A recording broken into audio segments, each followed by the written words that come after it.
a new look at a star factory, practicing moonwalks here on Earth, and an earthly assist for a NASA spacecraft. A few of the stories to tell you about this week at NASA.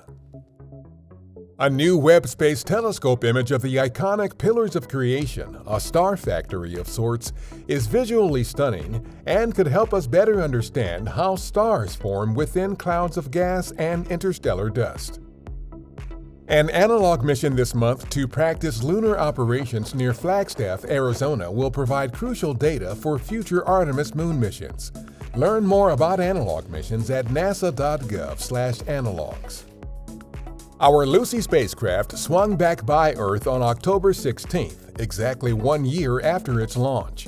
The close flyby also gave Lucy the first of several gravity assists it needs from Earth to reach the never-before-visited Trojan asteroids that share an orbit with Jupiter.